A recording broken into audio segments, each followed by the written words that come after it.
Coming up on show 708, the Ford Mustang Mach-E rolls off the assembly line in Mexico in pre-production form. I've got the details, stick around. Plus, we're talking about Model Y customers getting their delivery emails. Wow. Samsung SDI expanding its battery plant in Hungary. Why Tesla wants to drive its trucks in Germany on Sunday, and why that's currently a problem. And the electric pickup from the former GM plant, Lordstown, and their in-hub motors. More stories than those on the podcast. It's a packed show today. Well, good morning, good afternoon, or good evening. In fact, wherever you're listening around the world, welcome to EV News Daily, the edition for Tuesday, 25th of February. And it's Martyn Lee here, and I go through every EV story, so you don't have to. Thank you, as always, to new Patreon fans signing up to support the show. Some big names to announce, actually, between now and the end of the month. And as always, thank you to myev.com for helping support the show. The gang in at myev, based there in Miami, where they are. I've been to see them once. Car park full of Teslas. It's a lovely car park at myev. Building a great community and a great source of knowledge and resource for anyone that's EV curious to go online and have a look at what it's all about, myev.com. Well, production, or at least pre-production, cars are now reportedly underway for the all-new Ford Mustang Mach-E, and pictures on Inside EVs shows the first electric SUV to roll off the assembly line. They're being made in Mexico, you know. The batteries are being made in Poland, put on a ship, and the actual car made in Mexico. Well, the cells are made in Poland and then shipped halfway around the world to be made into batteries to be put under the car. Says Eric Loveday, the editor-in-chief of Inside EVs. The images come to us via Ford's Facebook site. And so this is for the stamping and assembly plant in Mexico. They show one of the very first Ford Mustang Mach-E electric SUVs in production, or near production form. Looks pretty finished. Couple of panel caps. Don't laugh. This is not an early prototype, and as you can see in the images, if you have a look, the Mach-E looks pretty ready to be sold. However, don't get your hopes up, reservation holders. Ford says full production will not begin until fall 2020. That's when they plan to be in full ramped up stage, and the car that we see in the pictures today is a pre-production model, but they'll be testing out things like tooling, stamping, assembly, vehicle production processes and such. Ford pretty happy with it, enough to put it on their own Facebook page. It's a great sign that those who are looking forward to the Mustang Mach-E, or the reservation holders for that EV, it's on its way. Got to be a bit more patient though, but it is on its way. Some customers who don't have to be as patient as they thought are Model Y owners. Model Y, the car that was announced not even a year ago, 14th of March 2019. The Model Y from Tesla, the car that should have been in customers' hands this autumn. Going to be shipping this March. This is an all-new Tesla that we're seeing. It's a Tesla that can play the stock markets or the Wall Street game the way that Wall Street like it played. You know, whether or not you agree with that. It's a company that is more humble than before, that sets, rather than its ambitious deadlines in public, and then, you know, the argument goes that you set a really ambitious goal, and if you miss it by 1%, then you still get to a stage that is better than if you'd have given everybody a slack time, as it were. But because they always did that in the public eye and missed them, they were always criticised. You know, Elon time, Tesla are always late. This is a new look Tesla. And they said, with the Model Y, it'll be out the end of this year, and then surprised everyone, oh, no. It'll be sometime in Q1. And the account AnythingTesla on Twitter says, I ordered my long-range dual motor on day 0 and just noticed my delivery pickup email. I'm in Houston, and I'm a non-Tesla owner at the moment. So we thought that the only Model Ys being out in the wild with customers in March were going to be performance, but this account says non-performance. The user Mateus, who is Mate4054 on Twitter, I ordered my white dual motor all-wheel drive on the 2nd of February. I got my email yesterday. I'm stoked. User Howard HW Feinstein says, oh my god, it's ready. March 15th, the earliest I can get it. I got the black interior, and I don't recall seeing the tow hitch option at the time. Washington State is where he is. He got a Model Y Performance in white. He says, I feel bad for the people who ordered ahead of me. I was happy to wait to get my car so that way any issues could be resolved. User Nate Gardner, woohoo, just got my email last night. My Tesla Model Y is ready for delivery. I ordered on the 14th of January a white, long-range, all-wheel drive, non-performance, black interior, induction wheels. This is just fascinating to look at on Twitter. Tyler Harp says, got my email. Model Y, delivery, all-wheel drive, non-performance, 20-inch induction wheels, white exterior, black interior, full self-driving, I'm in Louisiana, ordered around New Year. So what's happening here? So we thought it was just going to be the top spec 60k plus performance version that goes first. That looks like that's not true anymore.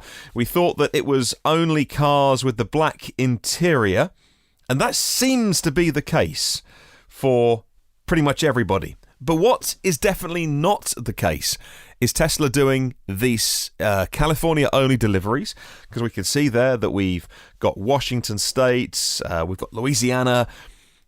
You go back to Model 3 when it was first being rolled out, the first 6 months almost, like because the first quarter it was made, they made a few hundred, and then the next quarter, which was Q4, they made like 2,500 odd.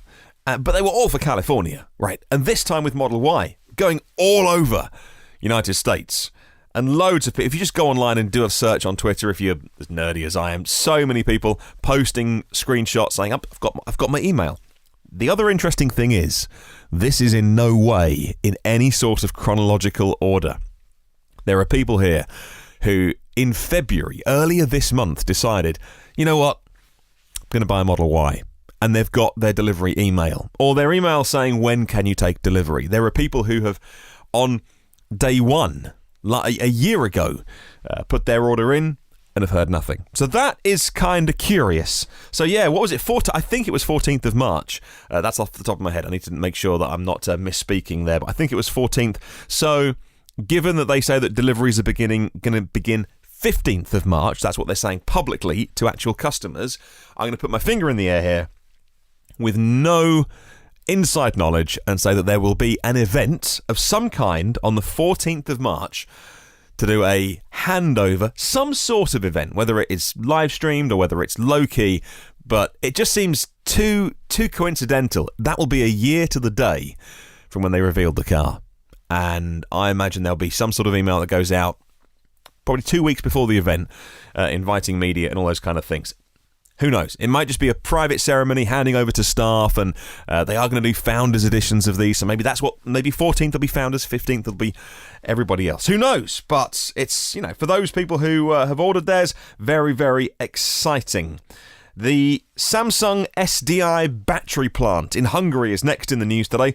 According to the South Korean media, Samsung SDI has begun expansion of their lithium-ion cell manufacturing plant in Hungary. According to the South Korean media, Samsung has begun expansion of their plant, which is expected to cost around $994 million, about 1.2 trillion won. By 2030, the full investment will be made, so over the next decade, increasing production to 18 million cells every single month. Around 6 million in the first plant, around 12 million in the second plant. They're building big investment here in Hungary from Samsung SDI. We love any positive battery news on this podcast because we know that at the moment EVs are battery supply constraints. They've all said it, some of them more openly than others. People like Elon has talked over the years to say, I'd like to do this, but we haven't got the batteries. Every battery we can get our hands on is going inside our cars, our Powerwalls, our power packs. I'd like to do. He says about the Semi. He said recently, I'd like to do the Semi as soon as we can, but realistically, it takes a lot of cells. So we'll wait and see. We've got some more battery news coming soon from Tesla on Investor Battery Day. I'm working on a story for tomorrow's podcast, Project Roadrunner. Tesla's plan to produce at scale $100 per kilowatt hour of their own cell technology. That's the rumour. So we'll see. They're also at Tesla preparing to produce their first semi-truck this year for themselves. for clients and customers. They have to wait a little bit longer. Last week on Thursday, a delegation from Tesla flew into Germany, into Berlin, for a secret meeting. According to Business Insider's information, Tesla wants an exception so that electric trucks, not just theirs, but all EV trucks, can drive in Germany on Sundays and public holidays. According to Business Insider, they say, and I quote, a Tesla delegation travelled to Berlin on Thursday last week and met for a confidential discussion with the BMWi Parliamentary Secretary, Stefan Bilger. At some point, the company representatives turned the conversation to electric trucks and called for a spectacular change in the law. The new environmentally friendly truck generation should be exempted from the Sunday driving ban, the regulation that allows drivers not to be slowed down by trucks one day a week, end quote. I love learning things on this podcast. And maybe you knew that already, and you're like, duh, where have you been? I had no idea. Trucks were not allowed to drive for pretty much most of Sunday, from midnight to about 10 p.m. on Sunday, in order to give everybody else a clear shot at the roads. I love that. I mean, there's certainly things that are exempted, like fresh produce deliveries and things, but who knew? I have a friend, and she moved over to this country, oh goodness, maybe it's 8-10 years ago. A German friend, and one of our closest friends, and when we see them, I love to kind of hear about differences in cultures and things like that. And I was talking about doing DIY, and she was saying, well, of course, you can only, only if you have a full-time job Monday to Friday, you can only work on your house or your apartment on a Saturday. And that was news to me as well. In Germany, you can't be banging and crashing and drilling and banging in nails on a Sunday. It's the rules. Because everybody likes a peaceful day off, right? Wow. So maybe they'll get an exemption. No stinky, noisy trucks on Sundays. But Tesla are saying, well, hey, look, electric trucks are quiet. And what an incentive that would be for haulage companies to be able to operate 7 days a week, not just 6. Think of the money they could make if only they bought an electric truck. They'll be queuing up to buy them if that rule got changed. And staying with electric trucks, but of the pickup variety, Lordstown Motors is essentially the relaunch of a pickup project from Workhorse, a different company that back in 2017 said they had $300 million worth of pre-orders for the W15, an all-electric truck. Says Green Car reports, Lordstown Motors hasn't yet revealed how much more of the Workhorse truck has translated into their model, which they're calling the Endurance truck, but quite a bit, we reckon. W15 was going to be built on a clean slate body-on-frame layout using the cylindrical 18650 Panasonic cells that you get in Teslas and the S and the X packaged between the frame rails. The Endurance was going to be quite different to other pickup trucks because of a hub motor system.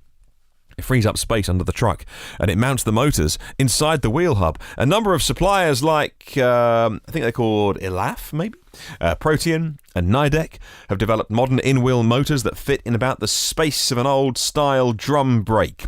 One issue, though, the unsprung mass makes tuning the ride and handling of a vehicle more complicated, but it may be easier to accommodate in a truck like the Endurance. And here is a YouTube video with their main man talking about it. Hub motors have been a dream for a while. With a strong motor and a computer basically watching each wheel every millisecond, you're going to get better traction out of this setup than any conventional vehicle could ever offer.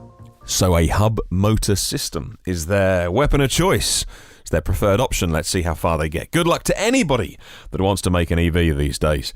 So good luck to everyone at Lordstown Motors. It's incredibly hard to get an EV company off the ground, making cars, making trucks, making money. And we wish you all the very, very best. Honda just launched their Honda E.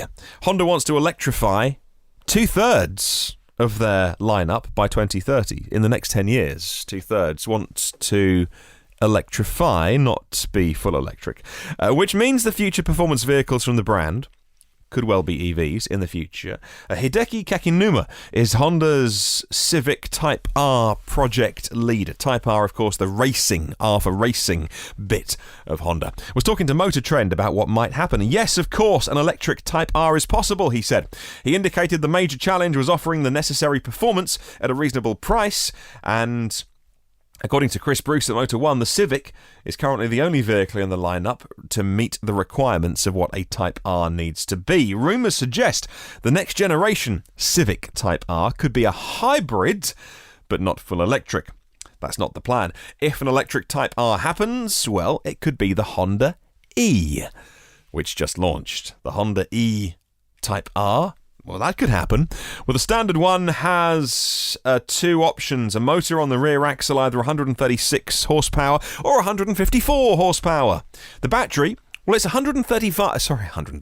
It's 35.5 kilowatt hours. Imagine that. A Honda E with a 135 kilowatt hour battery. Yeah, misspoke a bit there.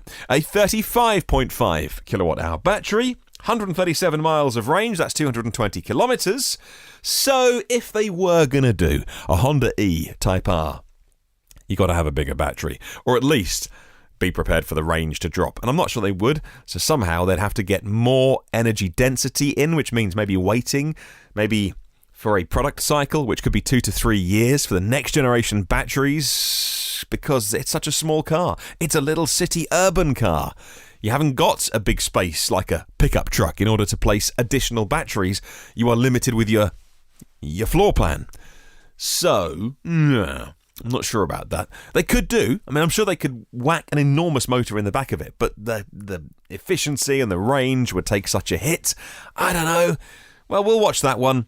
Hey, question of the week this week is all about how to persuade people, friends, family, colleagues to go electric. And I found this. I was wasting some time on the Tesla Motors Club forum. Not that I own a Tesla, but you know, kind of nerding out on there. And I saw this post from a lady who says, I need a new car. I want a Tesla. My husband is afraid of technology. Can I get some quick facts for him on how an EV works? Her name is Ellie November. She says this: his main concern, I don't understand how it works.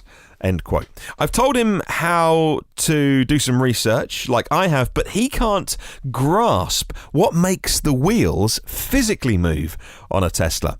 There's no transmission. There's no gears. Things like that. He's hesitant putting money down on a piece of technology he doesn't understand. Loads of replies to her question there, and very respectful ones about things you can say to partners, friends, family who don't understand EV technology. One of the forum members who replied, called Zaxon, said, you appear to be in New Jersey, which recently became the most EV-friendly, from a tax perspective at least, state. No sales tax in New Jersey. No sales tax. And a $5,000 credit. And, of course, if you get not a Tesla, not a GM, you get $7,500 federal tax credit off next year's bill. So, if you want to have a look at that forum thread, I'll pop a link in the show notes. And it does feed nicely into our question of the week, which I'm asking for your feedback on, so I can read out your email or your comment on this Sunday's show. How to persuade friends, family and colleagues to go electric in 2020. Email me hello@evnewsdaily.com or leave a comment on the YouTube show. Thank you to 235 patrons of the podcast. New names to add very soon. Very excited about that. Yours, maybe, by the weekend. Up to you. But if you go to Patreon, patreon.com/EVNewsDaily. $5, or $10, maybe more. A couple of posh coffees a month. If you want to support creative work and this podcast, we're very welcome, but no pressure. You don't have to, of course. I'll do it anyway. 707 previous shows in the archive, and thank you to all the new reviews coming in on Apple Podcasts. Really helps me grow the show. Have a wonderful day. Catch you tomorrow, and remember, there is no such thing as a self-charging hybrid.